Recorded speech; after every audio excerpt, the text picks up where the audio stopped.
ገና ከብልቷ ውስጥ ሳልወጣ ለሁለተኛ ዙር ዝግጁ ሆናለሁ ብላችሁ የምትነግሩኝ ወንዶች አላችሁ። ብዙ ሰዎች ሲሰሙት ኖርማል የሆነ ነገር ይመስላቸውና ከጨረሱ በኋላ ብልታቸው የሚልፈሰፈስ ሰዎች ችግር ያለባቸው ይመስላቸዋል። የመጀመሪያ ዙር እንደጨረሱ ወደ ሁለተኛ ዙር ብልታቸው ሳይልፈሰፈስ የሚሄዱ ሰዎች በጣም ጥቂት ናቸውና እነሱ ችግር አለባቸው ማለት አይደለም። ግን አንተ ደግሞ ከጨረስክ በኋላ ለጥቂት ደቂቃ ብልት ተልፈስፈሶ መቀመጡና ለሁለተኛ ዙር ለመዘጋጀት ጊዜ መፍጀት ችግር አለብህ ማለት አይደለም። የመጀመሪያ ዙር ከጨረሳችሁ በኋላ ብልታችሁ ተልፈስፈሶ ተመልሶ ከፍ ብሎ ለሁለተኛ ዙር መተዘጋጁበት ሰዓት ሪፍራክተሪ ፔሪድ ይባላል። ይህ ሰዓት ማለት ነው ሊረዝምም ሊያጥርም ይችላል። በእድሜ በላይፍ ስታይል በተለያዩ አይነት የብልት አለመቆም ችግርና ቶሎ መጨረሶች አሉ ወይ፣ ጭንቀት አለ ወይ፣ ድብርት አለ ወይ እና ከብዙ አይነት ድካም ነው ወይ እየተመለሳችሁ ያላችሁት። እነዚህ ነገሮች በሙሉ ኖርማል ነኝ ብላችሁ ካላችሁና ለሁለተኛ ዙር ጭራሽ ግንኙነት ከሌላችሁ የዛኔ ከብልት መቆም ጋርና ከብልት አለመቆም ጋር ያሉ ችግሮችን ቼክ አድርገን እንደ አግባብነቱ ሕክምና ልናስጀምራችሁ እንችላለን። በማንኛውም ስንፈተ ወሲብ መታከም ከፈለጋችሁ ባዮ ላይ ባለው ስልክ ቁጥር ደውላችሁ ቀጠሮ ማስያዝ ትችላላችሁ።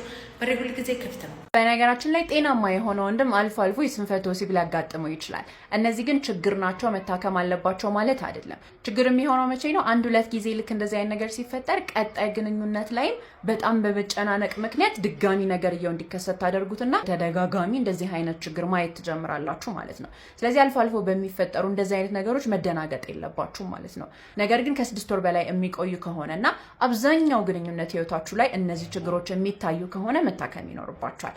በዚህ ዙሪያ መታከም ከፈለጋችሁ ባዮ ላይ ስልክ አለ። ዶክተር ቤቴልኝ ባይ።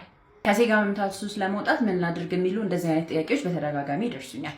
ብዙ ሰዎች ሞክረዋቸው የሰሩላቸውን ነገሮች ነው የምነግራችሁ። መርሳት የሌለባችሁ ግን ትዕግስት የሚፈልግ ነገር መሆኑን ነው። መጀመሪያ ማድረግ የምትችሉት ነገር እንቅስቃሴ ማድረግ ነው። እንደ ኤሮቢክስ ሊሆን ይችላል፣ ጠዋት መሮጥ ሊሆን ይችላል፣ ክብደት ማንሳት ሊሆን ይችላል። እነዚህን ነገሮች ማድረግ ብዙ ሰዎች ከዛ ሱስ እንድላቀቅ ረድቶኛል ይላሉ።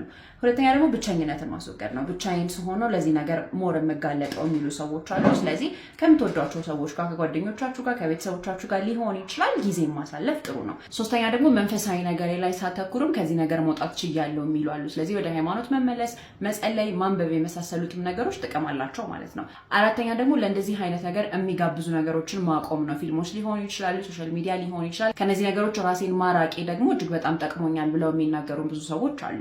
በማንኛውም ስንፈተ ወሲብ ዙሪያ መታከም ከፈለጋችሁ ባዮ ላይ ስልክ አለ። ዶክተር ቤቴልኝ ባይ ማለት ነው። 3 ምክንያቶች ናቸው ያሉት ተብሏል። ፋይናንስ አለ፣ ፈርስት ኤንድ ፎርሞስት መጀመሪያ ገንዘብ ጉዳይ አለ፣ የቤተሰብ ጣልቃ ገብነት አለ፣ ከዛ አልጋ ላይ ያሉ ጉዳዮች አሉ።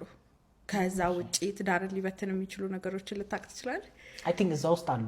አይ ኖ ላይክ ማለት እንትን ነው። ግን እንትን የሚያደርገው ፓርት ምን እንደሆነ ልንገር። እኔ ከክላይንቶችም የተረዳሁት ነገር ማለት ነው አልጋ ላይ ያለ ችግር ሌላ ቀለል ብለው የሚመስሉ ነገሮችን የማግነን ባህሪ ያለው ብዬ አስባለሁ። በፊት የማያጣላ ነገር ያጣላል። በግንኙነት ጊዜ ብልቴ አይቆምም ብላችሁ ከማለታችሁ በፊት ማየት ያለባችሁ ነገሮች ልንገራችሁ። በመጀመሪያ ደረጃ ለግንኙነት የሚያነሳሳችሁ ነገር ካያችሁ በኋላ ወይም ከተነካችሁ በኋላ ብልታችሁ ይቆማል ወይ የሚባለው ነገር ማወቅ አለባችሁ። ሁለተኛ ደግሞ ጥንካሬ አለ ወይ። ጥንካሬ ለማግኘት ባይ ዘ ወይ ማለት ነው ሰዓት ይፈጅበታል። ኦኬ ከ3 ደቂቃ እስከ 5 ደቂቃ ድረስ ይፈጃል ማለት ነው። ጥንካሬ አገኛ የምንለው ምንድነው?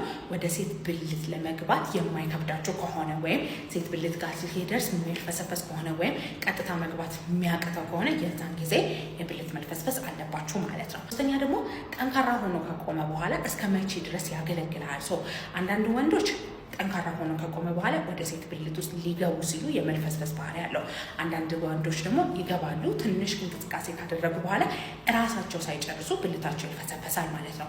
የዛን ጊዜ ጠዋት ላይ ይቆማል ወይም አይቆመም የሚባለው ነገር አንድ ላይ ካየን በኋላ ሳይኮሎጂካል የሆኑ ነገሮች፣ ደም ላይ ያሉ ችግሮች፣ ደም ስር ላይ ያሉ ችግሮች፣ ነርቭ ላይ ያሉ ችግሮች፣ ጡንቻ ላይ ያሉ ችግሮች ሊኖሩ ይችላሉ። መታችሁ ቼክ መደረግ ትችላላችሁ።